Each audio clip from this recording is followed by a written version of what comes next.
네, 계속 우리 공부하겠습니다. 하나님, 저희들에게 언제나 공부할 수 있는 시간 주셔서 감사합니다. 공부를 하는 것은 저희들이 하나님과 더 가까워지기를 원함입니다. 하나님 말씀 속으로 더 깊이 여행할 수 있는 귀한 시간 되게 해 주옵소서. 예수님의 이름으로 감사하며 기도드립니다. 아멘. 예, 우리가 공부하는 것은 참 좋은 일이다 이렇게 생각이 되는데요. 여러분 이제 공부하려고 하면 여러분들 이제 이 공부 시간에 여러분 포기해야 되는 것이 많아요. 공부 시간에. 그러니까 공부를 하려고 하면 이제 이 공부하는 시간을 내야 되잖아요. 그러니까 다른 것을 포기해야 되는 거예요. 그러니까 다른 것을 포기하려고 하다가 보니까 여러분들의 이 공부를 하려고 하면 삶이 심플해야 할 수가 있어요.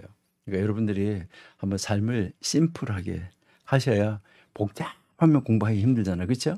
심플하게 이렇게 이제 하면은 참 이제 좋겠다 이렇게 이제 생각이 됩니다.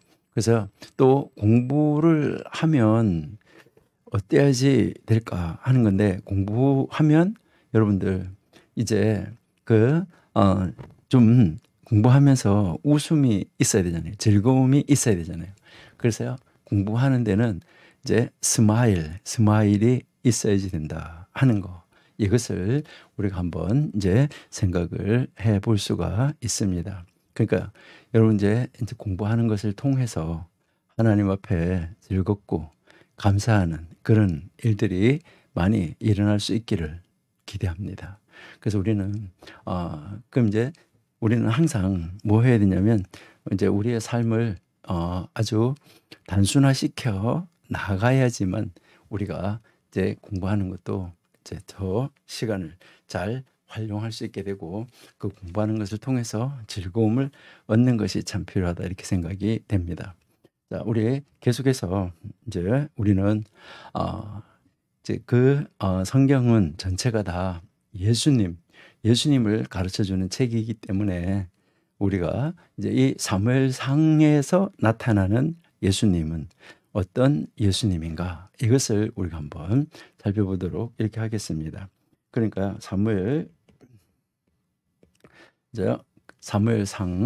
이 사무엘상에서 보여주는 우리 예수님. 그러니까 사무엘상에서 나타나는 예수님은 어떤 예수님일까 하는 것이죠.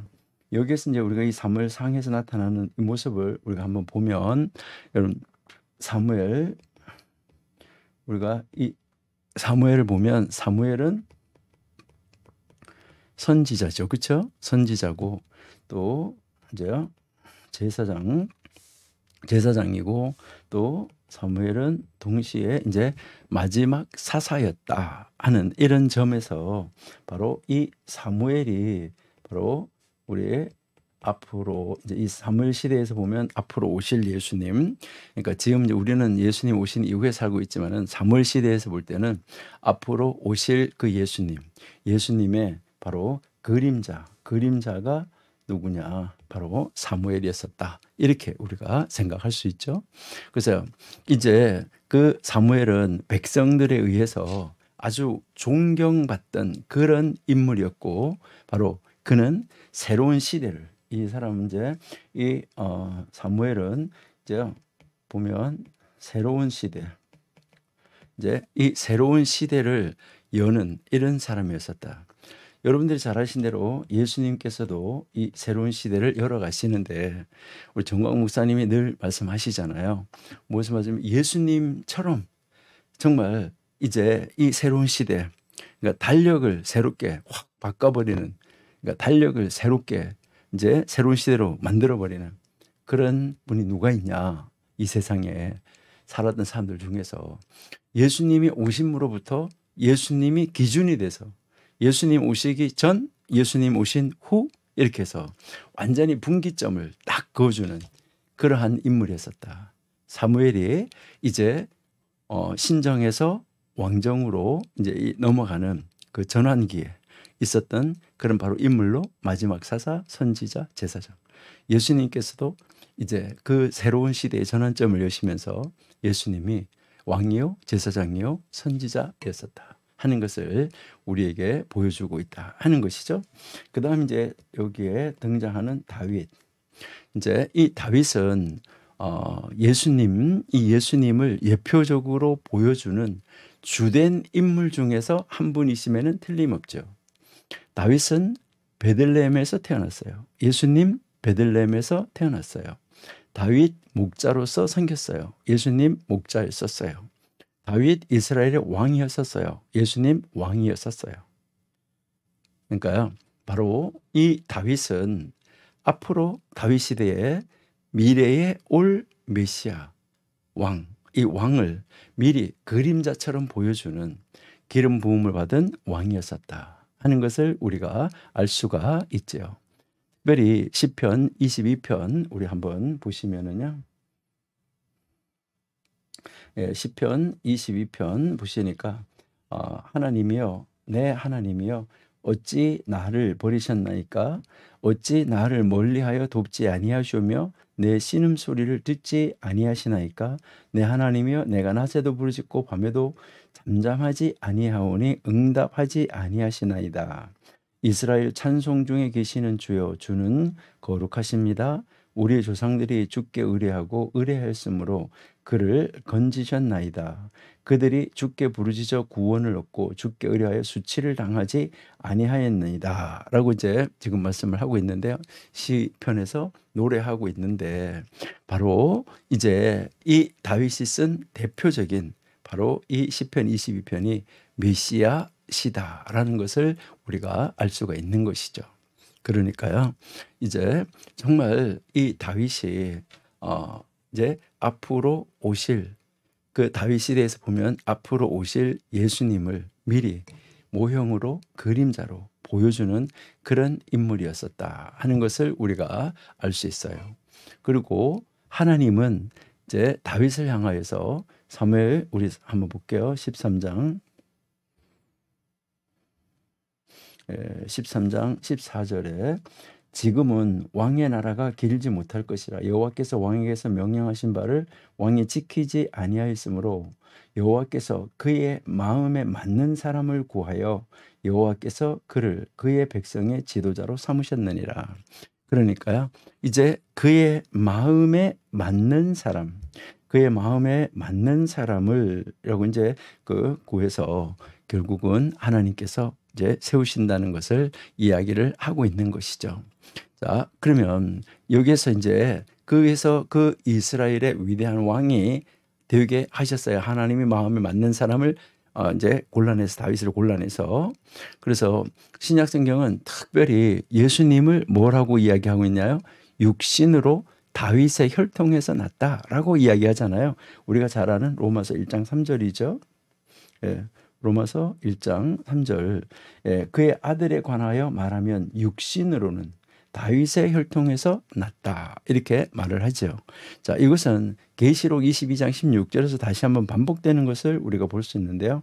자, 계시록 22장 16절에서 나 예수는 교회들을 위하여 내 사자를 보내어 이것들을 너희에게 증언하게 하였노라. 나는 다윗의 뿌리요 자손이니 곧 광명한 새벽별이라 하시더라 라고 지금 말씀하고 있는 것을 알 수 있어요. 그러니까 이 사무엘서에서도 핵심적으로 우리에게 가르치려고 하는 것은 바로 무엇인가, 이제 앞으로 오실 예수님을 우리에게 보여주려고 하고 있다 이렇게 이제 보시면 되는 거죠. 그러니까 결국 구약 성경의 이 사무엘도 예수님 오시는 예수님을 예표적으로 보여주는 인물들을 들어서 사용하고 계신다 하는 것을 우리가 볼 수 있죠. 이렇게 이 역사적인 관점에서 우리가 보면 이 사무엘상은 사사시대로부터 왕정시대로 넘어가는 이 중요한 다리 역할을 해주고 있다는 것이죠. 그죠? 이렇게 딱 넘어가는 다리 역할을. 그러니까 다리를 하나 건너서 이렇게 넘어가는 것이죠. 그래서 이 사무엘상은 서로 얽히고 설키고 하는 이 세 사람, 바로 이제 사무엘, 사울, 그리고 다윗에 대한 이 영적인 시야, 우리에게 이제 이것을 통해서 우리에게 가르쳐 주는 것이 이 영적인 이 시야, 이제 우리 영적인 시야를 우리에게 넓혀주고 이 영적인 시야를 우리에게 제공해 주는 이제 그런 그 구성을 우리가 볼 수 있는데, 그렇게 하다 보니까 영적 시야를 넓혀 주는데 보니까요, 이게요, 이 흐름이 굉장히 빨라요. 그러니까 아주 빠르게 전개되는 그러한 그 하나님의 역사를 우리가 볼 수 있다 하는 것이죠. 그래서 이 사무엘상은 이제 이 메시아라는 말, 이 메시아라는 말을 이제 사용한 첫 번째 책이에요. 그러니까요, 이 우리가 이제 메시아 뭐 이렇게 이야기하고 메시야 이렇게 이야기를 하는데, 바로 이 말은 기름 부음을 받은 자라는 말이죠. 그러니까 사무엘상 2장 10절에서 이게 처음 사용된다는 거죠. 예. 사무엘상 2장 10절에서 여호와를 대적하는 자는 산산이 깨어질 것이다. 하늘에서 우레로 그들을 치시리로다. 여호와께서 땅끝까지 심판을 내리시고 자기 왕에게 힘을 주시며 자기의 기름 부음을 받은 자의 뿔을 높이시리로다. 자기의 기름 부음을 받은 자, 그러니까 기름 부음을 이제 그 받은 자의 뿔을 높이신다. 이렇게 지금 말씀을 하고 있는 것이죠. 그러니까 여기에 이 기름 부음을 받는다 하는 말, 요 단어가 메시아라는 단어인데, 요 메시아라는 단어가 이제 사무엘서에서 처음으로 등장하고 있다 하는 것을 우리가 알 수가 있습니다. 그리고 특별히 이 사무엘상은 하나님을 이제 이 메시아라고 이제 부르는 것도 이게 첫 번째로 사무엘상에 첫 번째 나왔고, 그리고 이제 이 사무엘상에서 또 첫 번째로 사용되는 하나님에 대한 단어가 만군의 여호와.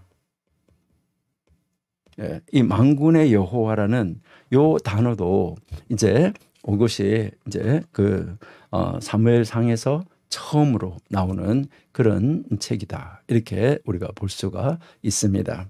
이제 이것도 한번 보실게요. 자, 우리 사무엘상 1장 3절을 보니까 이 사람이 매년 자기 성읍에서 나와서 실로에 올라가서 만군의 여호와께 예배하며. 자, 여기서 이 만군의 여호와, 이것이 바로 이제 이 사무엘상에서 처음으로 나온 책이다 하는 것을 우리가 알 수 있고요.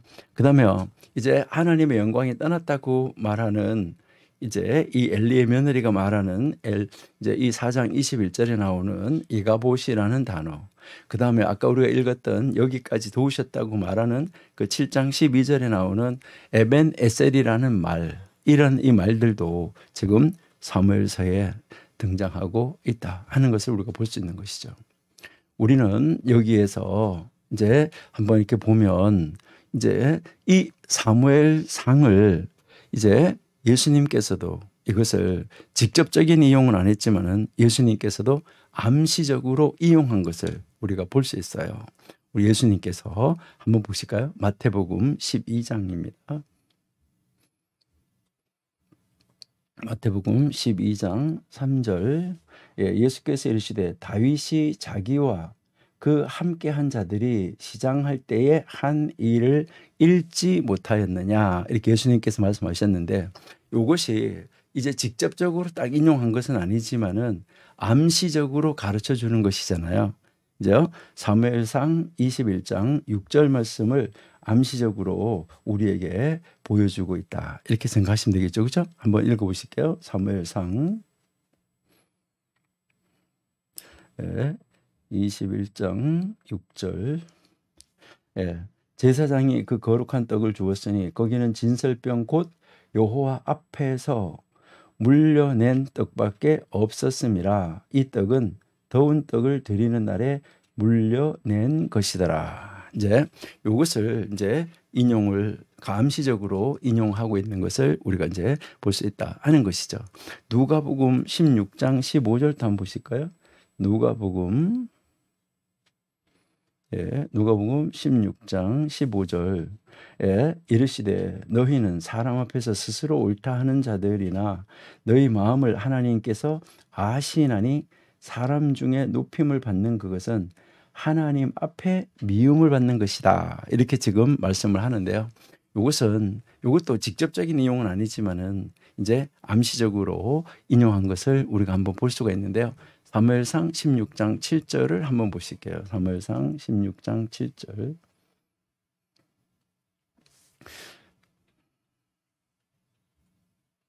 예. 여기 보시니까 여호와께서 사무엘에게 이르시되 그의 용모와 키를 보지 말라. 내가 이미 그를 버려놓으라. 내가 보는 것은 사람과 같이 아니하니 사람은 외모를 보거니와 나 여호와는 중심을 보느니라 라고 지금 말씀하고 있는 것을 우리가 볼 수 있습니다. 그러니까요, 이렇게 뭐 직접적으로 이제 인용은 안 하지만 암시적으로 이렇게 인용하는 것을 우리가 볼 수 있다 하는 거죠. 예. 우리가 이제 그 사무엘 상에 대해서 이제 일반적인 이제 이 개론 뭐 요거는 요 정도만 한번 보시고, 이제 우리가 이제 이 사무엘 상의 구성은 어떻게 돼 있나, 이 구성에 대해서 잠시 한번 이제 보고, 이제 전체 숲을 구성, 이 전체 숲을 한번 딱 보고 난 다음에 이제 1장부터 들어가서 우리가 공부하도록 그렇게 이제 하겠습니다. 예, 여기에서 이제 여러분들이 이제 이 사무엘 상은 이제 계속 우리가 이야기했지만 사사들을 통한 신정, 이 신정은 바로 뭘 말하는 거죠? 하나님의 직접적인 통치를 말하는 거예요. 그러니까 이제 이 신정은 하나님의 직접적인 통치에서 이제 하나님이 왕을 세워서 다스리는 이 왕정으로 넘어가는 바로 이 중요한 전환기, 이제 이 중요한 전환기의 역사를 다루고 있는데 바로 세 인물을 중심으로 다루고 있다라고 아까 이야기했는데, 그 세 인물이 누구죠? 우리가 세 사람의 인물이 있는데 이 세 인물이 바로 누구냐면 사무엘, 그렇죠? 그다음에 사울, 다윗, 이렇게 이제 이 세 인물을 중심으로 가고 있는데, 이제 여기에서 우리가 이렇게 보면 이 사무엘이 이제 사무엘에 대한 것이 주로 1장에서 7장이다 이렇게 우리가 볼 수가 있고, 그다음 이제 8장에서부터 이제 이 8장에서 31장까지 전체적으로 이 나오는 사람이 누구냐면 사울이죠. 그리고 이제 16장에서부터 31장까지 여기에서 이제 이 다윗이 나오는데, 그러니까 16장에서 31장 여기는 이제 이 사울과 다윗이 이렇게 계속해서 이제 엇갈려 가면서 교차적으로 나와지고 있다 하는 것을 우리가 이제 볼 수가 있는 것이죠. 그러니까 이제 여기에서 이제 우리가 한번 보시면 결국 이제 사무엘 이제 상 1장에서 이게 7장, 이제 1장 7장이 사무엘이고 8장에 31장 전체까지가 사울이고 16장에서 31장 다윗인데, 여기에서 이제 우리가 한번 보시면 1장에서 이 7장 사무엘인데, 이 사무엘의 이제 이 전체적인 우리가 숲을 한번 보는 거예요. 이 사무엘의 이야기는 이 엘리가 이스라엘의 사사이고 이스라엘의 제사장이었던 바로 사사시대의 말기에 혼란스러운 그때에 시작을 한다. 그러니까 이제 그 삼손에서 이제 이제 그 지금 사무엘로 넘어가는 그런 시대라는 것이죠. 그러다가 보니까 사무엘의 출생, 그리고요 사무엘이 어렸을 때 하나님께서 그 이제 사무엘을 부르시는 사건, 이것이 이제 1장에서부터 3장까지 나오고 있다 하는 것을 알 수가 있죠. 그리고 하나님에 대한 바로 이제 그 이제 사무엘의 이 민감성, 그리고요 그 순종하는 태도로 인해서 사무엘은 하나님의 말씀이 희귀해서, 하나님의 말씀이 희귀해져가는, 없어져가는 그때, 그러니까 이상이 흔히 보이지 않던 그런 시대에 하나님의 선지자로 세움을 받는 놀라운 이 모습을 우리가 볼 수 있어요. 자, 3장 19절 한번 보실게요. 3장 19절. 사무엘이 자라매 여호와께서 그와 함께 계셔서 그의 말이 하나도 땅에 떨어지지 않게 하셨다. 자, 20절. 단에서부터 부엘세바까지의 온 이스라엘이 사무엘은 여호와의 선지자로 세우심을 입은 줄 알았더라 라고 지금 이야기하죠. 여호와께서 실로에서 다시 나타나시되 여호와께서 실로에서 여호와의 말씀으로 사무엘에게 자기를 나타내셨다, 이렇게 이제 말씀하시는데, 이게 이때 시대가 어떤 시대였었냐면 이제 그 하나님의 말씀이 희귀해서 이상이 잘 보이지 않던 그런 시대였었다 하는 것을 우리가 알 수 있어요. 이제 한번 3장 1절 한번 보실게요. 네, 3장 1절. 아이 사무엘이 엘리 앞에서 여호와를 섬길 때에 여호와의 말씀이 희귀하여 이상이 흔히 보이지 않았더라. 그러니까 그렇게 하나님의 말씀이 주로 나타나지 않았던 그런 시대에 지금 사무엘이 이제 선지자로 세움을 받게 되는 이 모습을 우리가 볼 수 있다는 것이죠.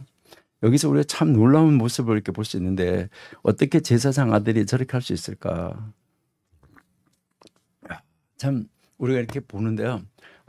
요즘에 제가 참 이제 저도 이제 목사이기 때문에 또 저도 자녀가 있으니까요.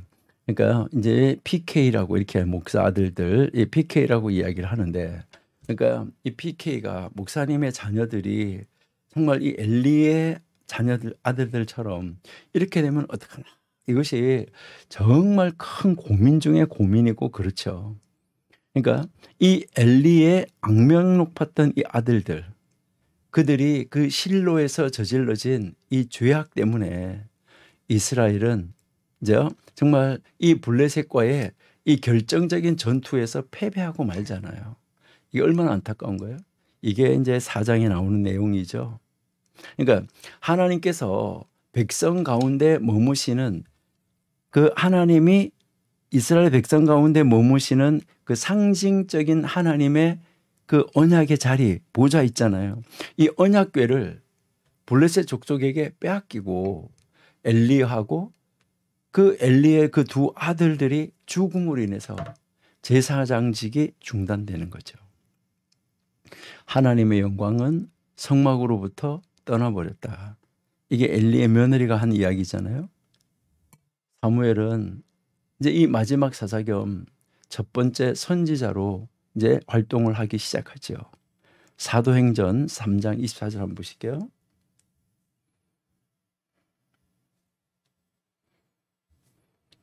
또한 사무엘 때부터 이어 말한 모든 선지자도 이 때를 가리켜 말하였느니라. 그러니까 사무엘 때부터 이어 말한 모든 선지자. 자, 그래서 사무엘은 마지막 사사 겸 보통 첫 번째 선지자, 이렇게 이야기를 하고 있습니다. 그래서 이제 이 사무엘의 이 선지자적인 사역이 사무엘상 7장에 나오잖아요.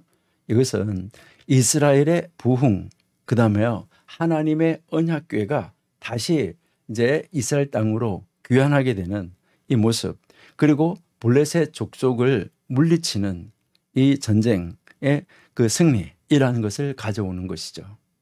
그러니까 사무엘이 나이가 들고 또 이 사무엘의 아들들은 이 불공정한 이 사사가 될 것임이 틀림없어요. 그러니까 사사가 되든 제사장이 되든. 그러니까 백성들은 지금 뭐 하는 거예요? 당신의 아들이 그렇기 때문에 이제 이 백성들은 요구하는 거예요. 뭘 요구하는 거예요? 왕이 필요하다고요. 이렇게 요구하는 거죠. 그래서 이 불공정한 사사가 될 수밖에 없다. 이것을 바라보면서 이제 이 백성들이 왕을 요구하는데 이것은 잘못된 것이다라고 이제 볼 수가 있고요. 그들의 그 눈에, 백성들의 눈에 보이는 이 군사적, 사법적, 그러니까 입법, 사법, 행정의 이 총체적인 통치자, 요즘 말로 말하면은 이제 입법, 사법, 행정 이 전체를 다 관리하는 통치자, 이게 왕이에요. 이제 우리는 행정부의 수반은 대통령, 입법부의 수반은 국회의장, 이제 사법부의 수장은 대법원장 있잖아요. 이 세 가지를 겸한 거, 이런 사람을 원했던 거예요. 이것도 뭐라고 하냐면 이웃 나라와 같이라고 이제 이야기하는 것을 우리가 볼 수가 있는 것이죠. 참 안타까운 이런 모습을 우리가 이제 볼 수 있다 하는데요. 자, 여기에서 이제 이 8장에서 31장까지 물론 이제 사흘이 이어지고 있지만은 우리는 여기에서도 우리 이제 16장부터 31장까지가 다윗의 이 핵심을 이루어가고 있기 때문에 우리는 사울은 8장에서부터 15장까지로 이렇게 잘라서 보는 것도 이제 괜찮다. 그러니까 16장에서 31장까지는 이제 다윗으로 이렇게 보면은 좋을 것 같아요. 자, 그래서 이제 우리가 이 8장에서부터 한번 보시면은 8장 8장에서도 보시면은 왕을 요구하면서 우리한테 왕을 세워달라고, 왕 제발 주세요. 왕이 없어가지고 막 안달하던 막 액을 복골하는 그런 스타일이에요. 결국 이제 그들은 하나님을 최선으로, 그러니까 하나님이 나에게 있어서 최우선이라는 이런 자리에 있지 못하고 그들이 이제 눈에 보이는 왕을 의지하려고 하는 정말 안타까운 선택을 하는 이 모습을 우리가 볼 수 있다는 것이죠. 8장 5절 한번 보실게요. 8장 5절 그에게 이르되 보소서 당신은 늙고 당신의 아들들은 당신의 행위를 따르지 아니하니 모든 나라와 같이, 우리 이방 나라 모든 나라와 같이 우리에게 왕을 세워 우리를 다스리게 하소서라고 지금 이야기하고 있는 거. 참 안타까운 모습인데요. 자, 9장 2절 한번 보세요. 9장 2절을 보시니까 기스에게 아들이 있으니 그의 이름은 사울이요 준수한 소년이라 이스라엘 자손 중에 그보다 더 준수한 자가 없고 키는 모든 백성보다 어깨 위만큼 더 컸더라 라고 이제 말을 하는 것이죠. 기준이 뭔가요? 눈에 보이는 것이었죠. 여러분, 여기에서 왕을 세워달라고 말하는 동기가 뭐냐는 거죠. 왜 왕을 세워달라고 하는 동기가 뭐냐. 그 다음에 그 왕을 세우는 기준이 뭐냐. 동기와 기준이 다 잘못됐다. 이것을 우리에게 가르쳐 주는 것이죠. 그러니까 9장에서 11장까지 읽어보면 사울의 시작은 아름다웠어요. 사울의 시작은 아름다웠었는데 그 사울의 좋은 특성들, 사울이 가지고 있는 좋은 장점들이 너무나 많이 있었어요. 그러는데 이것이 곧 변질되기 시작하죠. 이게 너무나 안타까운 사건이라는 것이죠. 그러니까 이 사무엘의 엄한 경고, 엄한 정말 앞으로 이렇게 되는 무시무시한 예언, 이 예언에도 불구하고 사울하고 이스라엘 백성들은 악한 행동을 하기 시작하는 것. 이걸 가르쳐 주는 것이 12장이에요. 사울은 이제 교만하게도 제사장의 일을 자기가 하겠다고 나서는 이런 안타까운 모습을 우리가 볼 수 있어요. 역대하 26장 18절 한번 보실게요.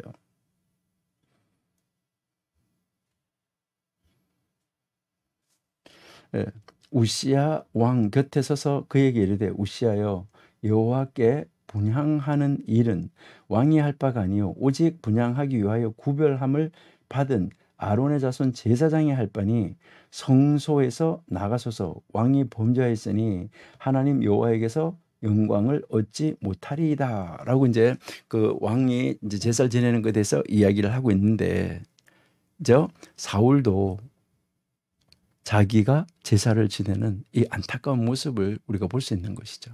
자기가 제사하겠다고 나서가지고 그 희생 제사를 드리는 것이 바로 사무엘상 13장이잖아요. 당신이 늦게 와서. 그랬을 때 사무엘이 뭐라고 말했나요? 아까 우리 여러 번 읽었는데 순종하는 것이 제사보다 낫다라고 이야기했죠. 근데 계속해서 이제 14장에 가서 사울은 어리석은 서약을 해요. 그리고 아말렉을 멸절하라는 하나님의 명령을 다시 거역하는 것이 15장이에요. 사무엘의 이 강력한 도전이 있었음에도 불구하고 이 감정적인 반응만을 계속해서 불러일으켜 왔던 안타까운 모습을 보여주는 것이 사울이었었다 하는 것이죠. 사무엘은 끊임없이 그가 돌아서기를 강력하게 말하는 것을 우리가 볼 수 있어요. 한번 보실까요? 사무엘상 15장 22절.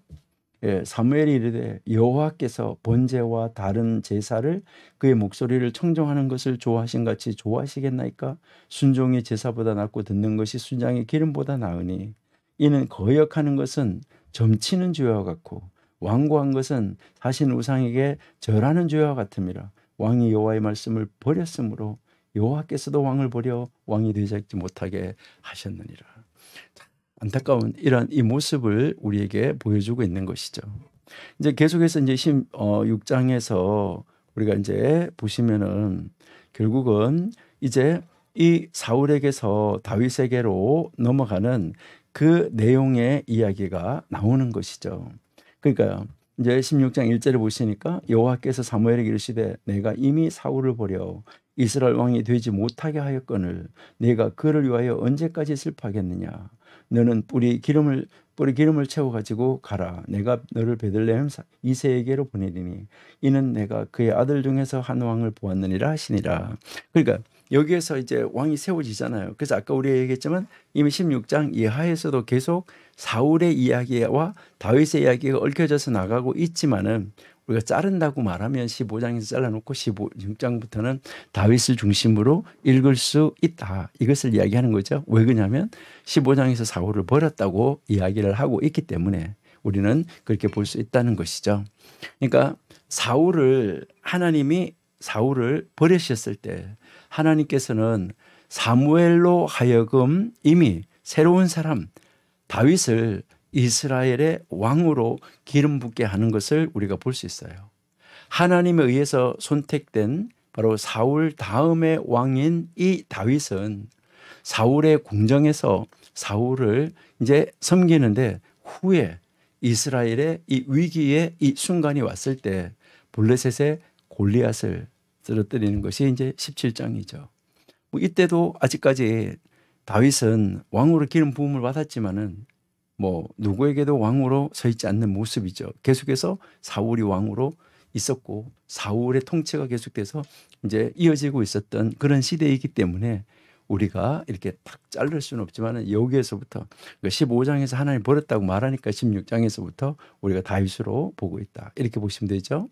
그러니까 또 여기에서 사울의 아들 이 요나단이 다윗의 그 대한 다윗을 바라보고 다윗을 도와주고 이제 정말 다윗과 함께하는 이 헌신적인 이 사랑, 이건 놀라운 사랑이죠.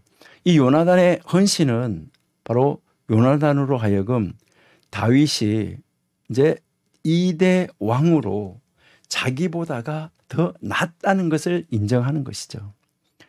이거 참 놀라운 일인데요. 과연 현대시대에 요나단과 같은 이런 사람이 있을까? 여러분이 만약에 요나단과 같은 그런 위치에 있었다고 하면 다윗에게 이 자리를 내어줄 수 있을까? 이것을 한번 생각해 보시면 아마 좋을 거예요. 요나단은 자기 스스로 그 왕권, 그 왕자가 보통 자리입니까? 정말 누구도 포기할 수가 없는 그런 자리죠. 요즘에 정치하는 사람들 보세요. 그 여의도에 빼지 하나 달려고도 그렇게 하는데 그 자리 얼마나 대단한 자리입니까? 이것을 포기한다는 거 제정신일까요? 요즘 사람들의 말로 말하면 우리 20장 한번 보실게요. 네, 20장 30절 20장 30절 한번 보실게요. 사울이 요나단에게 화를 내며 그에게 이르되 패역무도한 계집의 소생아 네가 이새의 아들을 택한 것이 네 수치와 네 어미의 벌거벗은 수치됨을 내가 어찌 알지 못하랴. 이새의 아들이 땅에 사는 동안은 너와 네 나라가 든든히 서지 못하리라. 너와 네 나라 그런즉 이제 사람을 보내어 그를 내게로 끌어오라. 그는 죽어야 할 자이니라 한지라. 참 얼마나 안타깝습니까? 그러니까 요나단은 자기 스스로가 그 자리를 내어놓고 다윗이 거기에 서는 것이 우리 나라를 위해서 백성을 위해서 하나님의 일을 위해서 낫다. 이렇게 자기 자리를 포기하는데 이것은요 요즘 정치하는 사람들의 입장에서 보면 제정신이 아닌 상태입니다. 정말 이제 요나단은 어떻게 그것을 그렇게 포기할 수 있을까? 이게 사울의 입장에서 볼 때 이 자기 아들 요나단을 바라볼 때 여러분이 왕인데 지금 자기 아들 이 요나단을 바라볼 때 마음이 어땠겠을까요? 거기에다가 이 사울은 지금 이제 완전하게 하나님을 떠난 그런 자리에서 시기심으로 가득 차 있고 질투심으로 가득 차 있잖아요. 그러니까 다윗을 점점 더 위협적으로 느끼고 있는데 다윗은 이 사울의 진노로 인해서 위험으로부터 요나단, 미갈, 사무엘의 보호를 받아요. 이게 19장이잖아요. 참 이제 우리가 하나님 말씀 읽어보면 참 놀라운 것이죠. 그러니까 그 자기를 다윗을 쫓고 있는 왕의 아들, 물론 자기의 부인이지만은 저 공주, 그 사람으로부터 뭐 사무엘로부터 보호받는 건 당연하겠죠. 하나님이 이제 사무엘을 통해서 이제 다윗을 왕으로 세웠기 때문이죠. 이제 그 하나님께서 이 나라가 사울의 것이 될 수 없다고 하나님께서 이 말씀하신 것들을 끝끝내 사울은 포기하지 않으면서 사울은 공공연하게 하나님을 거역하는 거예요. 그래서 이 다윗은 요나단으로 말미암아 사울이 다윗을 죽이려고 하는 이 살인하려고 하는 그 시도로부터 이제 또 벗어나게 되는 거, 이것이 20장이 나오는 거잖아요. 사울은 다윗을 계속해서 추적하잖아요. 그러니까 뭐 26장에서부터 31장까지도 결국은 누구 이야기예요? 사울 이야기랑 뭐 마찬가지죠. 그래서 아까 우리가 31장까지가 다 사울 이야기다. 그렇지만은 16장에서부터 다윗이 기름 부어서 등장하기 때문에 여기를 우리는 다윗으로 본다라고 이야기를 했던 것이잖아요. 그래서요, 참 오죽 이 다윗은 급했으면은 블레셋 성읍으로 갔겠어요.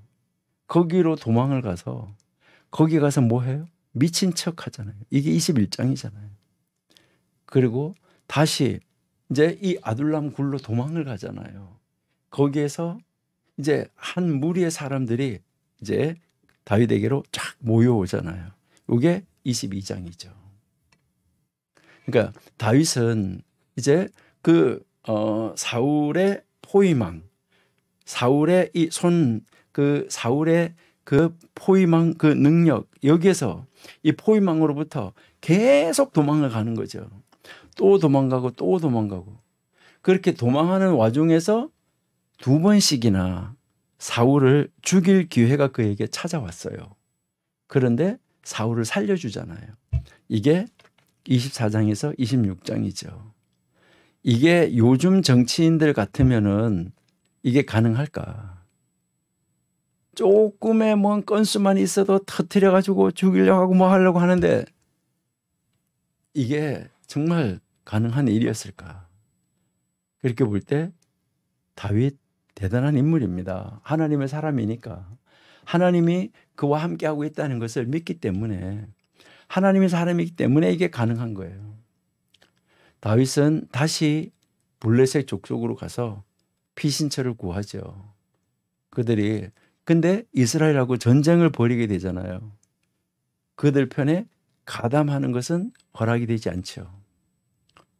이제 그 블레셋과 전투를 두려워한 이 사울이 어리석게도 바로 이 죽은 사무엘의 조언을 듣는답시고 이 엔돌에 있는 바로 영매를 찾아가는 정말 안타까운 이 모습이 사무엘상 28장에 나와 있는 것이죠. 그때 하나님께서는 사울을 책망하시고 그의 최후를 선언하는 거죠. 그와 그의 아들들은 결국은 블레셋과의 전투 중에 길보아 산에서 죽임을 당하게 되는 것으로 31장이 마감됩니다. 여러분 이렇게 보면 지금 어때요? 이렇게 보면은 이제 전체가 다 사울 이야기다라고 볼 수도 있겠죠, 그렇죠? 그렇지만은 우리가 16장에서 다윗이 왕으로 기름 부음을 받기 때문에 우리는 16장서부터는 다윗으로 보면서 같이 이렇게 이제 사울하고 다윗이 이렇게 얽히고 설키고 이렇게 되어져가는 그 역사 과정이라고 우리가 살펴보면은 참 좋겠다 이렇게 생각이 됩니다. 이렇게 해서 우리는 이제 그 사무엘상 1장에서 31장까지 전체 그림이 어떻게 그려지는가 하는 것을 한번 우리가 살펴보았습니다. 여러분들이 이 그림을 정말 아주 단순하게 어떤 하나의 도표 같은 것으로 이런 것으로 여러분들이 한번 그려보시면은 아마 참 좋겠다 이런 생각이 들어요. 그래서 그렇게 해서 이제 그것을 이제 이 전체에 한눈에 이렇게 딱 볼 수 있도록 한눈에 딱 볼 수 있도록 여러분들이 이제 그림을 한번 이렇게 쫙 해서 도표화해 보시면은 참 좋을 수 있겠다 이런 생각이 드는데요. 뭐 이제 한번 예를 들어서 우리가 한번 앞으로 여러분이 모든 성경을 다 그렇게 해서 한번 그려 보시면은 좋겠다 이렇게 생각이 돼요. 자, 여기서 아까 우리가 이제 나누었는데 1장 1절에서부터 이제 7장 17절까지 여기는 아까 우리가 뭐라고 이야기했었냐면 여기는 우리가 이제 사무엘이라고 이렇게 이야기했어요. 사무엘. 그다음 이제 8장 1절에서 31장의 13절까지 여기는 사실은 전체가 다 우리가 뭐라고 말할 수 있는 거죠? 사울. 전체가 다 사울에 관한 것이다 라고 아까 우리가 이야기를 했어요. 자, 사울에 관한 것이다 라고 이렇게 이야기를 했는데, 자, 요렇게 이제 우리가 이제 한번 잘라놓고 이렇게 한번 이제 이것을 이렇게 한번 나눠놓고 이렇게 보시면은 이제 여기에서 이제 이 1장 1절에서부터 3장 21절까지 이 1장에서 3장까지는 여기서 보시면은 이제 이 국가의 이 지도력, 이 국가의 지도력이 여기에서 지금 엘리에게서 누구에게로 가냐면 사무엘. 엘리에게서 이제 사무엘로 넘어가는 것을 우리가 이제 볼 수가 있는 거죠. 그다음 이제 여기에 4장 1절에서부터 7장 17절까지. 자, 여기까지 해서는 보시면 이제 이 사무엘이 이제 사무엘에게로 이제 넘어갔잖아요. 엘리에게서. 자, 엘리에게서 사무엘로 넘어간 다음에 여기에서 이제 나타나는 것은 사무엘의 이제 이 사사로서 사무엘이 이제 사사로서의 이 기능을 하는 것을 우리에게 보여주고 있는 것이죠. 자, 이렇게 여기서 이것을 보여주는데 여기에서 이제 여러분들이 이제 이렇게 보시면 결국은 무엇을 하냐면은 여기에는 엘리고, 자, 여기에서 이제 사무엘 이렇게 해서 이제 이 엘리에게서 사무엘로 넘어가는 이 과정을 보여주고 있다. 이게 1장에서부터 7장이다. 그러니까 아까 우리가 이제 말로 이렇게 했던 것을 그림으로 하나의 도표로 여러분들이 이렇게 그려보면 딱 한눈에 딱 보고 이렇구나 하는 도표를 여러분들이 성경을 읽으시면서 여러분들이 만들어 보시면은 참 좋겠다 이렇게 이제 생각이 됩니다. 그러니까 이거는요, 다른 사람이 만들어 놓은 거를 이렇게 보는 것도 굉장히 중요하지만은 여러분 스스로가 만들면서 여러분 스스로 이렇게 그 보충을 하고 써 나가는 거, 이것이 굉장히 필요하다 이렇게 이제 생각이 됩니다.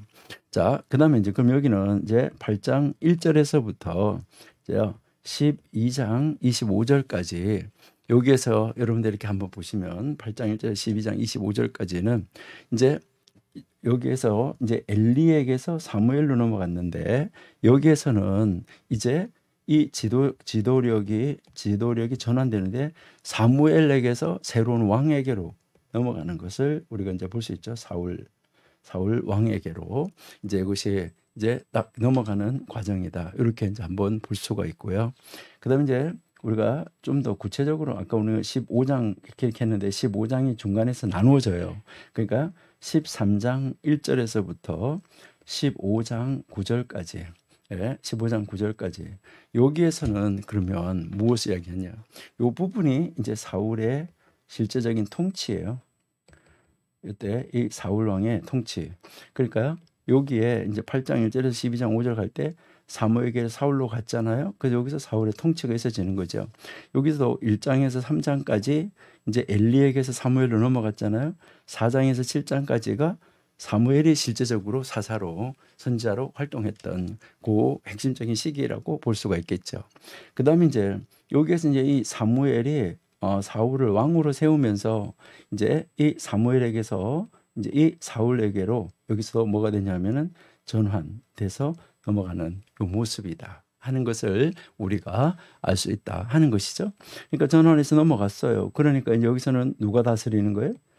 이제 사울이 통치하고 사울이 다스리는 내용으로 이렇게 이어져 갔다 하는 것을 우리가 이제 볼 수가 있겠죠. 자, 이렇게 이어지고 나서 그다음에 이제 15장 10절 뭐 사실 이제 16장부터라고 이렇게 할 수가 있는 건데 16장에서 왕이 세워지니까요. 자, 15장 이제 10절에서 31장 13절까지 여기에서는 이제 무슨 과정이 이루어지냐면은 이 굉장히 길죠. 엘리에게서 사무엘은 삭장이었었고 사무엘에게서 사울은 여기에서 4장 성경 4장을 차지했었는데 여기 이제 15장에서부터 31장까지가 여기에서 이제 사울에게서 다윗에게로 이제 이 통치가 넘어가는 이제 이 전환되어져 가는 것을 우리가 이제 볼 수 있다 하는 거죠. 그럼 이제 사무엘 하부터는 이제 누구에게 넘어간 거죠? 이제 다윗이 통치하는 그 시기로 넘어갔다. 이렇게 이제 우리가 볼 수가 있다 하는 것이죠. 자, 그러면 이렇게 우리가 이렇게 놓고 보면은 결국은 이제 여기에 이제 이 8장 1절에서부터 15장 9절까지 여기는 사울, 그렇죠? 사울이었었고, 그다음 이제 아까 우리 16장부터 하는데 이제 구체적으로 하면 15장 10절에서부터 여기는 다윗. 그러니까 이것을 우리가 뭐 그냥 이 다윗이라고 하는 것도 좋지만은 여기가 이제 사울에서 다윗. 네. 요렇게 우리가 이제 볼 수 있다 하는 것이죠. 자, 그러면 요렇게 됐을 때 여러분들이 한번 여기서 이제 한번 또 이렇게 보시면 자, 요렇게 우리가 딱 한번 잘라서 나눠볼 수가 있는데 이때 이제 뭐가 되는 거죠? 사사들이 사라짐. 여기 이제 사사들이 없어진 거예요. 이제 사사들은 다 없어지고 그다음에 여기에서 이제 뭐가 되냐면 왕들이 일어남. 예. 그러니까 사무엘상은 이렇게 구성이 되어져 있다. 이렇게 보시면은 아마 여러분들이 이제 이 사무엘상 전체를 이해하는데 많은 도움이 되지 않을까 하는 것을 이제 한번 생각을 해봅니다. 네. 자, 이제 우리 사무엘 1장부터 한번 가보시도록 이렇게 하겠습니다. 네, 사무엘 이제 1장부터요. 지금까지 우리가 이제 전체적인 이제 그 사무엘 전체 이제 1장에서 31장까지 전체 숲을 우리가 다 한번 이렇게 살펴봤어요. 우리 몸으로 말하면 머리끝에서 발끝까지 어떻게 구성이 되어져 있는가 하는 거. 요거 일반적으로 우리가 한번 이제 살펴봤습니다. 자, 그러면 이제 우리 1장 1절에서부터 한번 보시는데 제일 먼저 이제 사무엘 1장은 그럼 뭐냐 하는 것이죠. 사무엘 1장은 이제 사무엘이 출생하는 것이죠. 그죠? 출생. 어떻게 출생했는가. 그리고요. 그 사무엘의 어린 시절이 어땠었는가 하는 것을 보여주는 것이죠. 그래서 아까 우리가 무엇을 봤었냐면은 이제 이 이 사무엘의 이제 그 주변에 있는 인물들이 어떤 인물인가, 그리고요 사무엘의 아버지는 누구였었는가. 그래서 아까 우리가 분명히 에브라임 사람은 아니고 이제 레위 지파에 소속된 사람인데 에브라임 지파가 준 그 성읍 속에 들어가 사는 에브라임 지파 속에 들어가 사는 레위인이었었다 하는 것을 아까 우리가 이야기를 하고 잠시 말씀을 이제 나누는 그런 시간이 아까 있었습니다. 그래서 이제 그 주변에 있는 인물은 어떤 인물이 있었는가 하는 거 아까 우리가 한번 보셨죠. 예. 그러니까 아까 우리가 요 인물을 우리가 한번 아까 이제 쭉 봤었는데요. 그러니까 여로함에서부터 시작해서 엘가나에게 부인이 둘이 있었던 것 이렇게 하고 이제 엘리에게로 이제 이 사무엘이 제사장 집에 가서 살면서 거기에 사무엘, 홈니, 비느하스 쪽으로 가고 그다음에 이제 여기에서 이제 이 사무엘이 결국은 사울을 왕으로 다윗을 왕으로 세우게 되는 그 과정까지 아까 우리가 한번 살펴보았습니다. 자, 그러면 이제 우리 1장 1절에서부터 10절까지 1장 1절에서부터 10절까지를 우리가 한번 보면 사무엘은 엘가나와 이제 그 엘가나의 두 아내 한나하고 브닌나 있어야 되는데 여러분 이제 잘 아시는 대로 이제 뭐 이름의 뜻을 좀 알아두는 거는 괜찮아요. 이렇게 한나 이렇게 이야기하는 것은 우리가 은혜라는 뜻이죠. 은혜. 그다음에 브닌나 하는데 뭐 이 브닌나도요 이름이 뭐 나쁜 뜻은 아니에요. 진주라는 뜻이죠. 그렇죠? 진주. 그래서 이 한나와 이 브닌나 부인이 둘이 있었다는 것부터 이제 시작을 하는데 여러분 제사장 집 가문 그렇죠? 그리고요 이제 그 에브라임 지파 속에 살고 있었지만은 거기에 살고 있었지만은 이제 그 부인이 둘이 있었다는 거 이것은 레위기에서 그 사사기에서 마지막 부분에 레위인이 첩이 있었다는 거 이건 타락한 것이었었잖아요. 그와 어떻게 보면 일맥상통할 수도 있다 이렇게 볼 수 있는데 어쨌든 여기에서 하나님은 이제 이 성경은 엘가나에 대해서 나쁘게 이야기하지는 않는다 하는 것을 볼 수 있어요. 그래서 이 엘가나는 바로 에브라임의 그 라마다임 소빔의 이제 출신의 레위인이었었다라는 거잖아요, 그렇죠? 그래서 뭐 아까 우리가 이야기했지만 에브라임 사람이라고 표현된 것은 레위 지파가 에브라임 지파가 준 성읍 속에 들어가서 살았었다는 것을 이야기를 하는 것이죠.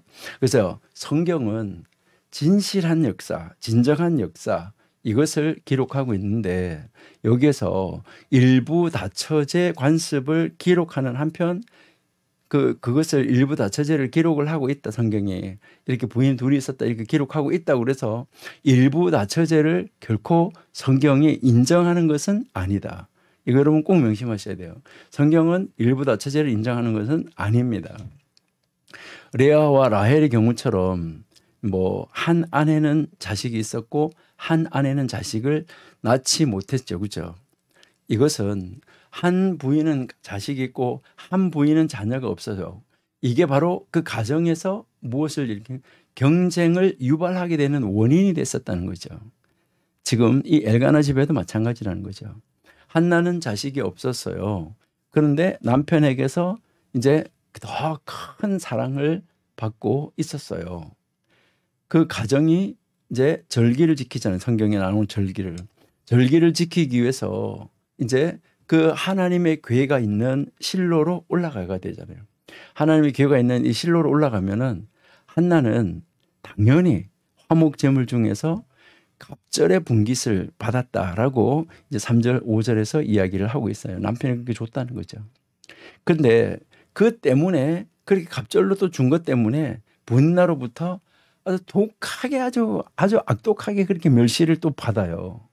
이거는 한 해, 두 해, 이 해가 거듭할수록 이 분인나의 이 가시돋친 이 말은 더욱더 심해져 가지고 마침내 한나는 아주 절박한 심정을 가지고 이제 그 여호와 하나님 앞에 이 말은 무슨 말이냐면 회막으로 갔다 하는 것을 우리에게 가르쳐 주는 것이죠. 그러니까 하나님의 집에 그 문제를 들고 가게 되는 거예요. 이게 이제 1절에서부터 10절까지의 내용이잖아요. 그 다음에 이제 11절에서부터 18절까지 우리가 한번 이렇게 놓고 보면 여기에서 이제 이 한나가 이야기를 하는 것이죠. 하나님, 만일 하나님이 나에게 아들을 주시면은 나는 그 아들을 하나님이 주신 아들을 하나님께로 다시 돌려드리겠다라고 서원을 하는 거예요. 그러니까 여기에서 뭐 아이가 생기면 이게 아니에요. 여러분들 여기서 잘 보셔야 돼요. 그러니까 나의 아들이 생기면 이게 아니라 하나님이 나에게 아들을 주시면, 그러니까 하나님이 만약에 아들을 주시면은 내가 하나님 앞에 돌려드리겠다는 거예요. 그 아들을. 그렇게 이제 서원을 하고 있는 거예요. 그래서 결국은 사무엘은 날 때부터 나세린이 되어버린 거죠. 이제 우리가 한번 이렇게 보면 복을 얻는 길은, 우리가 하나님 앞에서 복을 얻는 길은 우리가 하나님 앞에 기도한 거, 그 기도한 거, 이것이 그 하나님의 영광을 위해서 그것을 다시 마음으로부터 바치는 거. 그러니까 우리가 하나님으로부터 이제 이 복을 얻어내는 이 길, 복을 얻는 길, 이거는 과연 어떤 것인가? 그러니까 우리가 하나님 앞에 기도한 것을 하나님 앞에 얻었어요. 하나님으로부터 얻었다. 얻었을 때 이 얻은 것을 다시 하나님 앞으로 돌려드릴 때, 이때 무엇이 찾아오냐? 복이 온다. 이것을 우리에게 이야기를 하는 것이죠. 그러니까 여기에서 이제 이 하나님 주신 것을 다시 하나님이 나에게 주셨다고 하나님 앞에 돌려드릴 때, 이것이 바로 여기에 무엇이 나타나냐면 하나님의 영광이 이제 나타난다. 그러니까 하나님의 영광을 위해서 이제 그것을 이제 마음으로부터 하나님 앞에 드리는 거예요. 그냥 껍데기로 하나님 주신 거 하나님께 돌려드려, 이게 아니라, 그러니까 그 뭐 한 달란트 맡은 사람이 한 달란트를 가지고 있다가 주인이 준 걸 그대로 갖다 이렇게 돌려준다, 이게 아니에요. 그러니까 이제 마음으로부터 이것을 하나님 앞으로 다시 돌려드리는 거. 그렇게 함으로 말미암아 하나님은 그 하나님의 종을, 그렇게 하는 하나님의 종을 기뻐 받으시는 동시에 바로 하나님 자신의 영광을 만방에 드러내서 보여주는 것을 우리가 알 수 있다 하는 것이죠. 이거 정말 놀라운 사건이다 하는 건데요. 그러니까 하나님 앞에서 정말 하나님이 이제 하나님 자신의 영광을 우리에게 보여주신다는 것이죠. 여기서 우리가 보면 그 당시에 98세라고 나오는데 늙은 제사장 엘리가 한나의 이 입술이 이렇게 움직이는 것을 보고 바로 이 한나가 술이 취한 줄로 아는 것이죠. 그런데 이제 그 한나가 나는 술이 취한 것이 아니라 이렇게 있습니다라고 자기의 그 상태를 설명을 해주는 것이죠. 그러니까 그때 이 엘리가 그 한나의 정말 진지함, 그 하나님 앞에서 진지함, 이것을 이해하고 그 한나를 지금 이제 이 엘리가 축복을 하는 것이죠. 엘리가 축복을 하고 그 축복을 한 다음에 이 한나는 이제 아주 평안하게 집으로 돌아갔다라고 이야기를 하고 있어요. 여기에서 우리가 한번 볼 수 있는 것은요, 이제 그 하나님의 종이 정말 그 아들들이 뭐 그렇고 뭐 어떻고 하고 하나님의 종이 아이고 저 타락한 하나님의 종, 이렇게 생각을 하지 않은 거예요. 한나는 하나님이 기름을 부어서 세운 종, 그 종이 하는 말은 하나님이 자기에게 주는 말로 들었던 거예요. 여러분, 하나님의 종이 하는 말씀, 하나님이 나에게 하는 말로 들을 때, 그럴 때 사실은 복이에요. 그러니까 저 뭐 하나님 종 같지도 않은데, 이거 아닙니다. 그러니까 그 하나님의 그 전 안에서 그렇게 하는 바로 그것을 하나님의 종이 자기에게 하는 말, 이것을 들었어요. 듣고 믿은 거예요. 그리고 평안하게 돌아갔다고 말했어요. 한나는 이제 자신의 이 육체적인 아이 못 갖는 거, 아이가 없는 거, 여기에 대해서 염려했었어요. 여러분, 그런데 하나님이 해결해 주셨어요. 여기서 우리가 하나 배워야 되는 것은 우리는 우리의 영적인 부림을 슬퍼해야 돼요. 우리가요, 영적인 부림, 우리가 우리의 영적인 자녀, 이 영적인 자녀를 우리가 생산하지 못하는 것에 대해서 우리는 정말 슬퍼하고 하나님 앞에 하나님 나도 영적인 자녀를 얻게 해주세요라고 우리가 기도해야지 된다 하는 것을 우리 이제 한번 볼 수가 있고요. 자, 그 다음 이제 19절에서부터 한번 보세요. 19절에서부터 28절까지. 자, 19절에서 28절까지 이제 돌아왔잖아요. 누구의 말을 듣고? 하나님의 사람의 말, 제사장의 말. 뭐 어떻게 보면 제사장이 뭐 제사장 같지 않게 보였는지 모르지만은 그 하나님의 사람이라고 믿고 그가 말하는 말을 하나님이 주시는 말이라고 믿고 돌아왔어요. 그래서 돌아왔을 때 그녀가 바로 이 한나가 그 기도의 응답을 받게 되죠. 그래서 여호와께 구하여 얻은 아이였기 때문에 하나님이 아까 우리가 얘기했지만 사무엘이라는 이름 한 세 가지 뜻이 있는데 여기에서 하나님 앞에 구하다라는 뜻이 있다 그랬잖아요. 이제 그러고요. 이거 뭐 그의 이름은 하나님, 그렇게 하나님의 이름 이렇게 이야기를 했었는데 바로 이제 하나님이 들으셨다라고 이야기했잖아요. 그러니까 이제 하나님이 들으심이라는 이런 이름을 지어줬던 모습을 우리가 볼 수 있죠. 그래서 결국 사무엘이 이제 젖을 떼게 되는 거죠. 보통 이스라엘 사람들 같은 경우에는 젖을 떼는 시기를 보통 3살에서 늦게는 5살. 그러니까 여러분들이 이렇게 보시면 모세가 태어났을 때도 모세를 자기 어머니가 데려다가 키우잖아요. 그 키우는데 젖을 뗄 때까지 키우는데 이제 아이가 너무 연약하다 이렇게 하면은 1년 더 이런 식으로 해서 이제 5살까지 이제 키울 수도 있는데 뭐 이 사무엘도 몇 살 때까지 키웠는지는 모르지만은 하여튼 뭐 최소 3년이고 아니면 5살이다 이렇게 우리가 볼 수 있어요.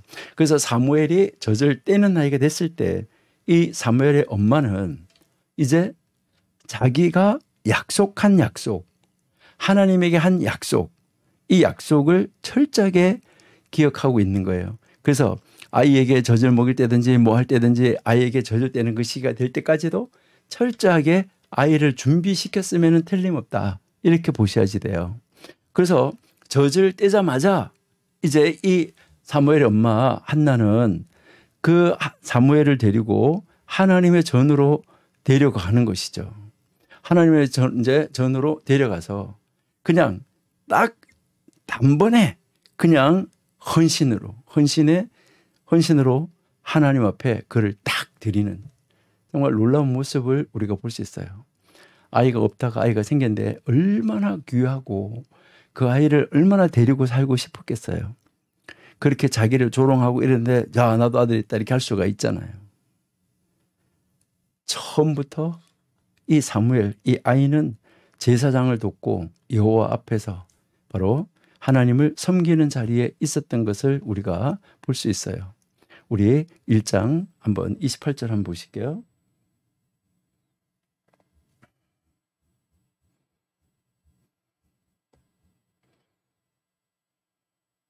네, 28절. 예, 그러므로 나도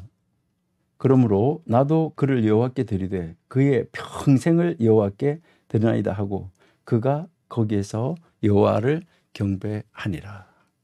그러니까 이 사무엘이 아주 어린 나이임에도 불구하고 그의 삶이 바로 여호와를 섬기는 데 드려졌고 하나님을 경배하는 데 드려졌다 하는 것을 우리가 알 수 있어요. 예. 그 다음 이제 우리가 2장으로 한번 가볼게요. 2장. 자, 그러면 이제 이렇게 하나님 앞에 아들을 얻어가지고 아들을 하나님 앞에 다시 돌려드렸잖아. 그렇죠?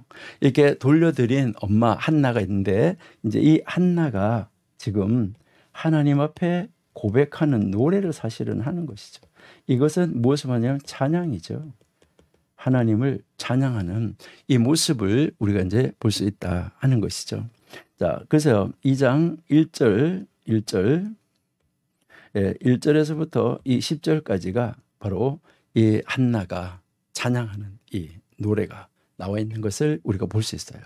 그러니까 엘가나하고 그 엘가나의 아내, 이 엘가나의 아내와 그다음에 그 엘가나의 그 아들의 이 헌신, 이것은 이제 이 엘리의 가정, 엘리 가정과 완벽하게 대조를 이루고 있다는 거죠.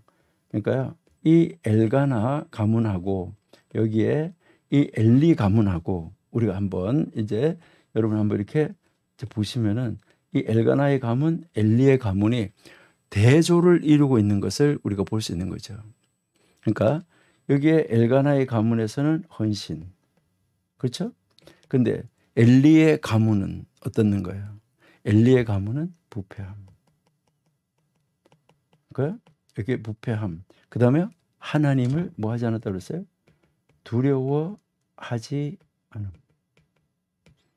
그러니까 엘리의 이 아들들이 하나님을 이제 두려워하지 않았던 거예요. 하나님을 알지도 않는, 정말 이 안타까운 이런 모습을 우리가 볼 수 있다 하는 거죠. 참 너무 놀라운 이 대조를 우리가 볼 수가 있어요. 한나는 이제 그 자기 아들을 하나님 앞에 드린 후에, 하나님 앞에 드린 후에, 그 하나님이 나에게 주신 아들을 다시 하나님 앞에 드린 후에 마음을 완전히 하나님 앞에 쏟아놓는 감사로 지금 노래를 하고 있어요. 그러니까 완전히 자기의 그 한나의 마음을 온전히 하나님 앞에 갖다가 쏟아놓는 그런 그 마음, 이 마음의 감사를 지금 하고 있다. 그러니까 한나의 이 고백은 하나님하고 이 하나님의 성품하고 이 하나님의 이 행사에 대한 깊은 지식을 알고 있는 거예요. 그러니까 하나님에 대해서 하나님이 무엇을 기뻐하고 하나님은 어떤 성품이고 이것을 너무너무나 잘 아는 거예요.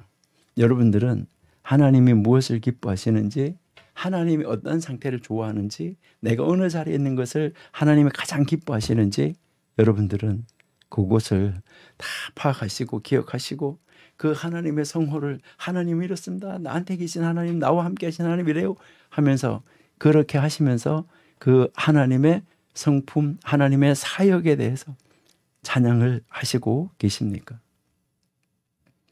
이 한나의 노래는 이제 참 그 한나에게, 한나 자신에게 던져지는 조롱, 그리고요 아주 나쁜 말, 이걸로 인해서 어떻게 보면 이제 나를 이렇게 네가 꾸짖었지 이렇게 하면서 나를 조롱했지, 나를 이렇게 못되게 했지, 그 뭐 나를 언어 폭력했지, 이런 것에 대한 이 악한 말로 인해서 본인 나를 막 꾸짖는 것처럼 보이기도 해요.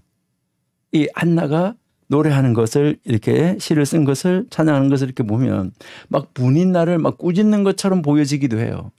근데 사실은 그러한 이 한 가정에 서로가 뭐 치고받고 하는 이런 신랑이를 훨씬 뛰어넘어서 지금 한나는 그 한나의 이 원수에 대한 이스라엘의 승리, 예수님의 궁극적인 이 통치를 예언적으로 지금 이 한나는 바라보고 있습니다.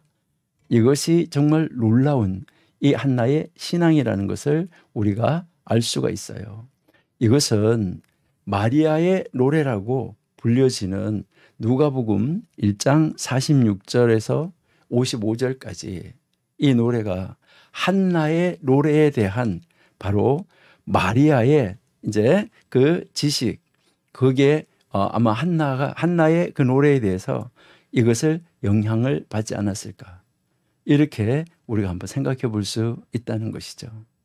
그러니까요, 이 한나의 이 기도는 참 대단한 기도다 하는 것을 우리가 한번 볼 수 있어요. 그런 의미에서 우리 한번 보실게요. 한번. 자, 그러니까요, 2장 1절에서부터 보시니까 한나가 기도해서 내 마음이 여호와로 말미암아 즐거워하며 내 뿔이 여호와로 말미암아 높아졌으며 내 입이 내 원수들을 향하여 크게 열렸으니 이는 내가 주의 구원으로 말미암아 기뻐하니이다. 그러니까 지금 자기 원수들을 대적에 자기 딱 서 있다 막 이렇게 하면서 꼭 막 자기 원수를 막 이렇게 짓밟는 것처럼 막 이렇게 보여지기도 한다는 거죠. 그러나 그것이 아니라는 건데요. 여호와와 같이 거룩하신 이가 없으시니 이는 주밖에 다른 이가 없고 우리의 하나님 같은 반석도 없다. 그러니까 하나님의 이 성품, 하나님은 이런 하나님이다 하는 거, 이것을 정확하게 알고 그 하나님을 향하여서 지금 노래하고 있다는 것이잖아요.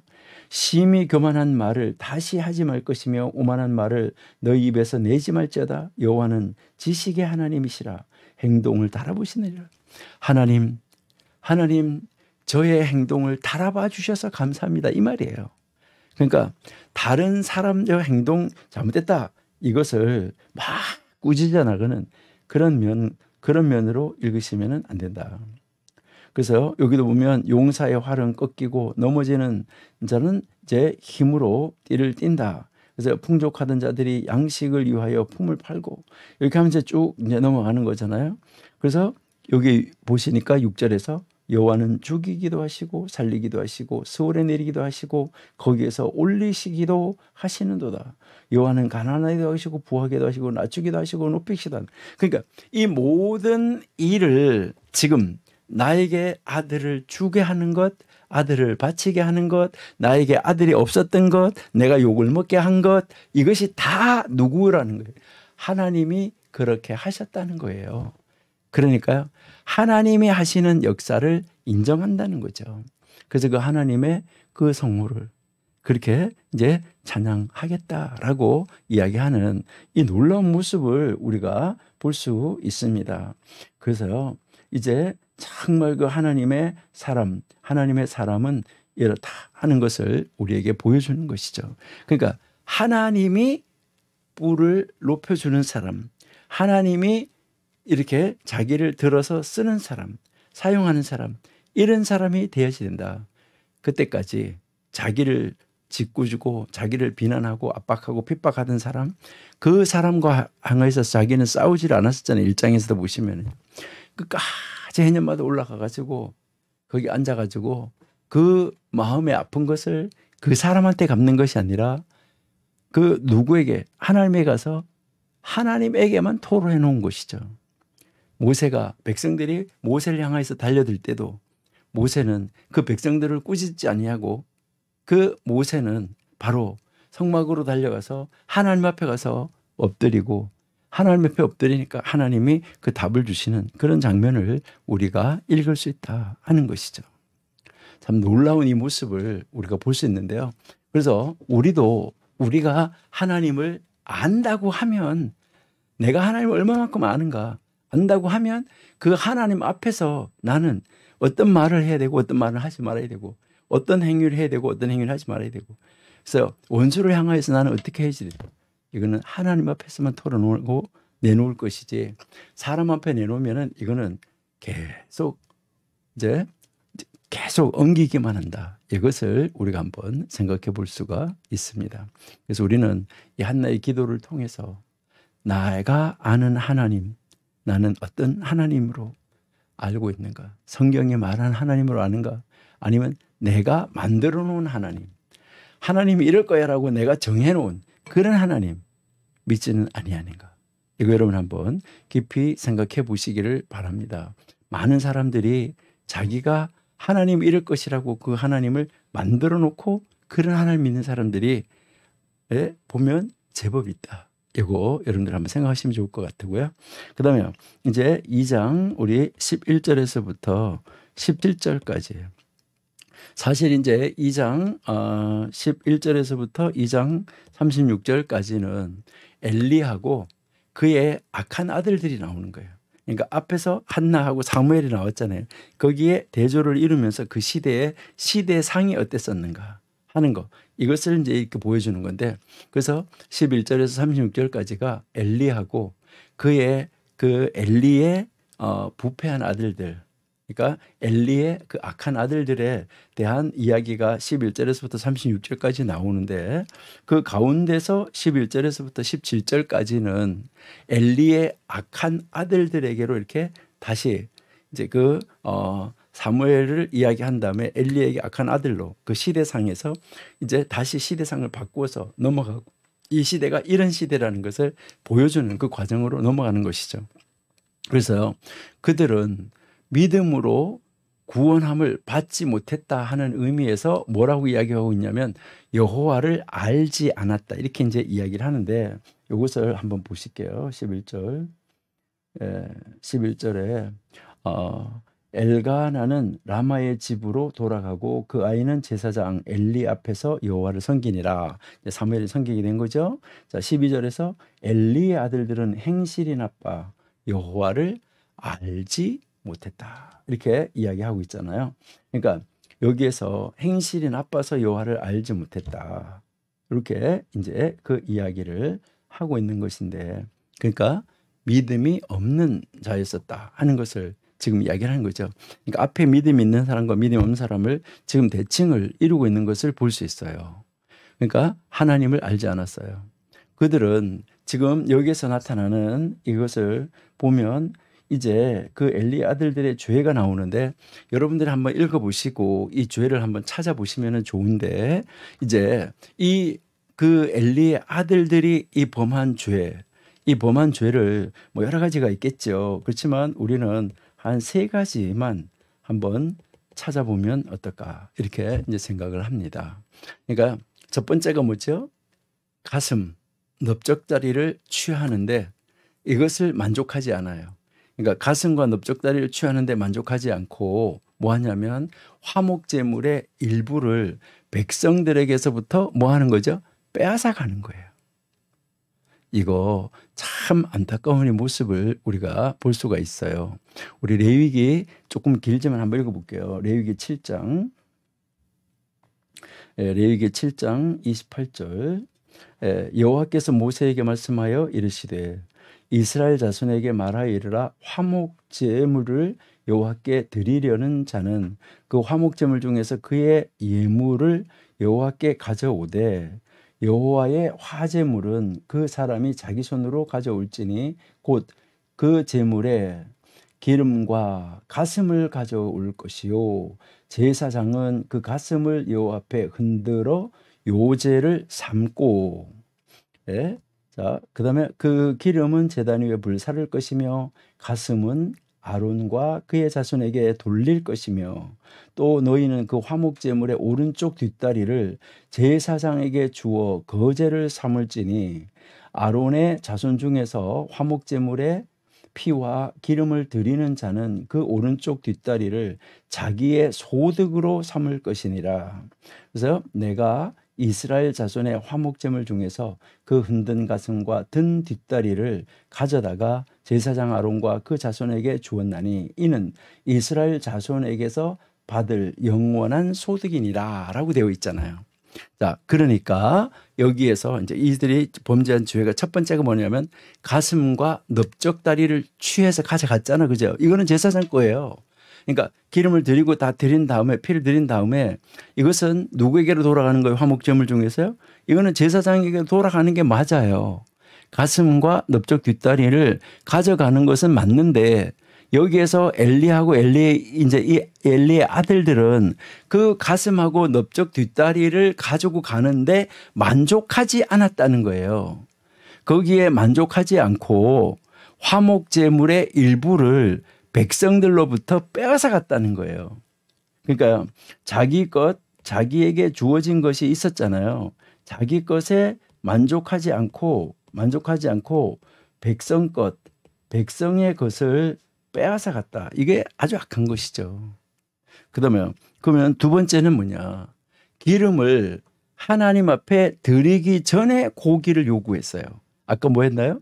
그거를 먼저 기름 드리고 다 드리고 이 다리도 가슴도 다 하나님 앞에 올려드리는 의식을 하고 그 다음에 가지고 와서 제사장이 그 제사장에게로 주는 거잖아요.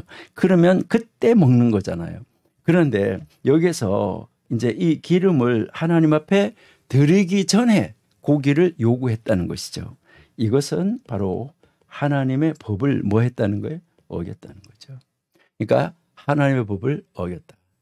이게 이제 두 번째인 것이요. 두 번째 우리가 범죄한 사건이다라고 이제 볼 수가 있는 거예요. 그다음에 세 번째는 이제 여기에서 뭐 하냐면은 자기들의 육신, 이제 이제 신체, 이 육신의 욕구, 그러니까 이 육신의 욕구, 이제 여기서 욕구는 뭐예요? 식욕이라고 볼 수가 있겠죠. 지금 고기 가져가서 먹는 거니까. 바로 이제 이 자기의 이 식욕을 우선시해 가지고 고기를 거기서 삶아서 나오는데 삶는 대신 가지고 와서 구워서 먹었다는 거, 구웠다는 거죠. 그러는데 이때 만일 어떤 사람이 와서 이거를 하지 말라고 저항하면 어떻게 한 거예요? 강제로 고기를 취해 갔다는 거예요. 이 말은 무슨 말인가요? 하나님 앞에 드려지는 제물을 함부로 다룬 거예요. 여러분, 하나님 앞에 드려진 것 잘못 사용하면 큰일 나는 건 여러분 아시잖아요. 여러분들이 잘 아시는 것처럼 여리고성을 점령할 때 여리고성 안에서 아간이 아주 작은 것 몇 개? 그렇게 이야기하는데 그건 사실 큰 것이었었는데 그거를 가지고 하나님에게 드려진 것을 취하여 갔다가 그 가족 전체가 다 정말 죽음을 당하는 안타까운 모습 우리들이 볼 수 있었다는 것이죠. 여러분, 하나님 앞에 드려져야 되는 제물, 하나님 앞에 제물로 드려지는 거, 이거 또 하나님 앞에 제물로 드려진 거, 이거 함부로 다루시면은 큰일 납니다. 이거요. 정말 우리는 하나님의 것을 하나님 앞에 드릴 때 어떻게 드려야 되나. 여기에서 이 엘리 집안에서 드리는 거, 엘가나 집안에서 드리는 거. 여러분 비교해 보셔요. 엘리와 엘가나 여기에서 비교해 보시면은 얼마나 정말 이 차이가 있고 놀라운 역사인가 하는 것을 우리가 볼 수 있는 거죠. 그냥 말씀대로 하나님을 찬양하면서 기뻐하면서 마음으로 드리면서 온전하게 드린 거잖아요. 근데 여기는 하나님 말씀 없어요. 하나님 말씀 듣지도 않아요. 하나님을 두려워하지도 않아요. 그렇게 하면서 이제 자기 것에 만족하지 않고 백성들 것을 가져가고 이제 기름을 드리고 난 다음에 가져가야 되는데 하나님의 법을, 제사법을 어겨요. 그리고요, 육신의 정욕을 따라 하나님 앞에 드려질 제물을 함부로 다루어요. 이 얼마나 안타까운 모습인가 하는 거 우리가 알 수 있어요. 그 다음에 이제 우리가 이제 18절 2장 18절에서 21절 이제 계속 이어서 이렇게 보시면은 이 엘리의 아들들 있잖아요.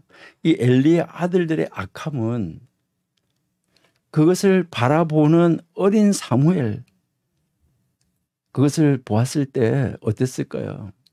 이제 이 엘리의 아들들 보다가는 사무엘은 사실 굉장히 어리잖아요. 이 어린 사무엘이 그것을 바라볼 때 어땠을까? 그러니까 이 엘리의 아들들은 사무엘이 어떻게 바라볼까? 저 어린 사무엘이 어떨까? 여기에 대한 다른 사람을 배려하는 것, 자기들이 하나님을 잘못 섬기고 있는 것이 다른 사람에게 비춰지고 보여지는 것, 이거요 아무 의식이 없어요. 요즘에 하나님을 믿는 많은 사람들이 정말 하나님을 믿는 사람답게 행동하고 말하고 있는가, 이거 우리가 한번 생각해 봐야 되는 것이죠.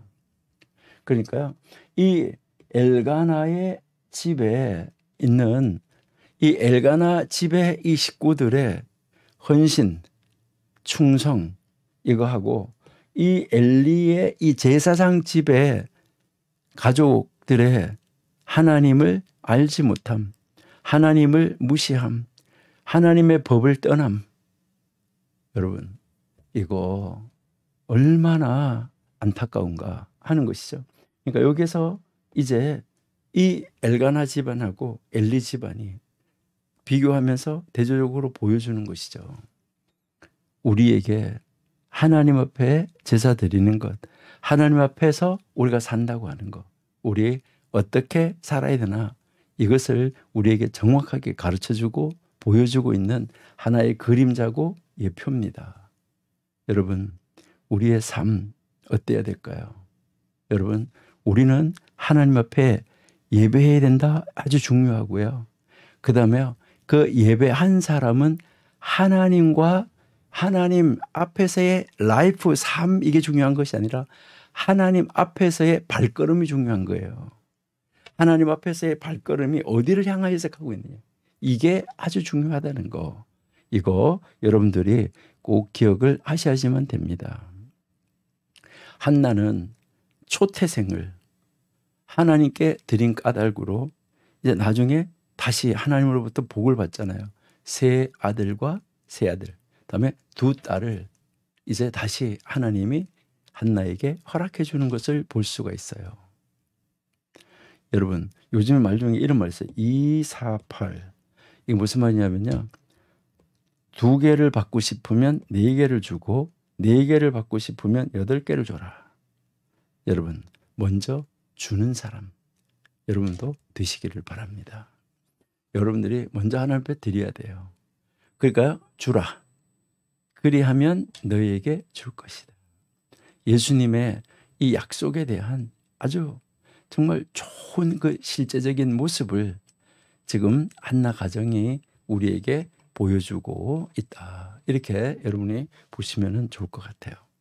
정말 우리가 이 사무엘서를 읽어가면서 우리의 신앙생활을 다시 한번 돌아보고 점검해보고, 내가 믿는다고 하는데, 엘리 제사장이라고 하는데, 엘리의 아들들 제사장이라고 하는데 어떻는가, 이 모습을 한번 바라보면서 나의 모습은 어떻는가.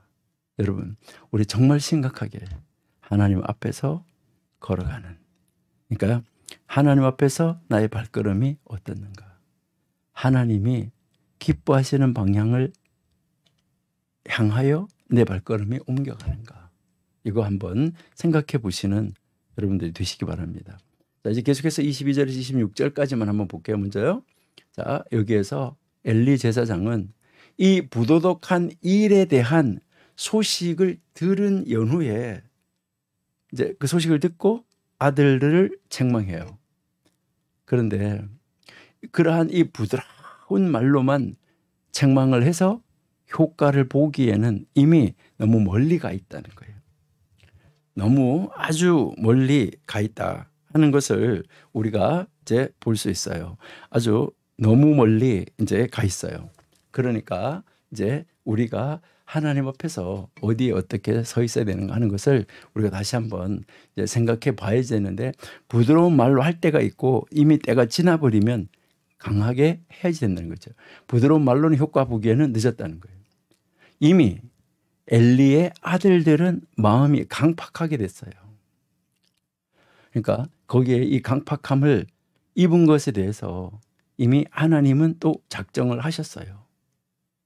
그때 그렇게 되는 그 기간 동안에 이 사무엘은 조용히 성장을 하면서 그 결과 이제 그 하나님 앞에서의 순전함, 하나님 앞에서의 선함, 하나님 앞에서의 은혜로움, 이 은혜로움으로 여호와 하나님하고 사람들을 모두를 다 기쁘게 하는 그런 일을 하고 있었어요. 이 일들이 사사시대에 일어난 것을 우리가 감안해 보면 아직까지 왕이 세워지기 전이잖아요. 그러니까 아직 이제 사무엘을 통해서 사울이 왕으로 세움을 받기 전에 지금 사무엘이잖아요. 그러니까 마지막 사사, 이제 첫 번째 선지자라고 했잖아요. 그러니까요, 그 엘리 집안의 그 사람, 그런 악한 전에 왕이 없음으로 악했다 그랬잖아요, 사사기에. 그랬는데 그러한 악한 환경 속에 있을지라도 그 속에서 순전한 신앙, 선함으로 이루어진 은혜로움으로 이루어진 그 신앙을 소유한 여호와의 사람, 하나님의 사람, 그 사람을 볼 때 하나님의 마음은 얼마나 기뻤을까. 이렇게 이 제사장들이 그 시대에 아주 도덕적으로 부패함을 피하지 못하는 것은 놀라운 일이고, 그런 악한 시대에 이러한 그 레위 지파 사람, 엘가나의 집안의 사람 사무엘, 한나가 있었다는 거, 이것도 참 놀라운 일이다. 여러분, 우리가 이 시대가 아주 악하다고 하지만 우리는 어떻게 해야 될까요? 이 시대가 이 엘리와 엘리 제사장과처럼 그 사사시대 모든 사람이 왕이 없다고 자기 의견을 소견에 선한 대로 한다고 하더라도 우리라도 이 한나의 집안처럼 온전히 나만이라도 하나님 앞에 설 수 있는 사람, 이런 사람으로 서는 우리가 되었으면 좋겠습니다. 우리가 이제 이 사무엘을 공부하면서 이제 이 엘리의 집안과 엘가나의 집안을 공부하면서 우리의 집안을 엘가나의 집안으로 세워서 이 시대가 사사시대만큼 악하지 않느냐? 아닙니다. 그 시대보다 더 악할 수도 있어요. 이 시대에 우리가 어떻게 살아갈 것인가 하는 이 결심과 각오로 우리는 엘가나의 집안을 같은 이런 집안을 세우는 놀라운 능력을 소유한 하나님의 사람들, 귀한 하나님의 가정, 우리 청교도 신학도의 가정들이 다 되시기를 기원합니다.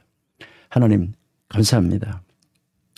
오늘도 하나님 우리 사무엘서를 함께 공부하며 하나님의 뜻을 찾아가게 해주셔서 감사합니다. 이 악한 시대 속에 우리 진정 엘가나의 집안, 한나의 집안, 아버지 사무엘과 같은 순전한 신앙을 소유한 하나님의 사람으로 우리 청교도 신학도가 세움을 받게 하여 주옵소서. 그래서 우리를 통하여서 하나님의 역사를 만들어가게 해 주옵소서. 예수님의 이름으로 감사하며 기도드립니다. 아멘.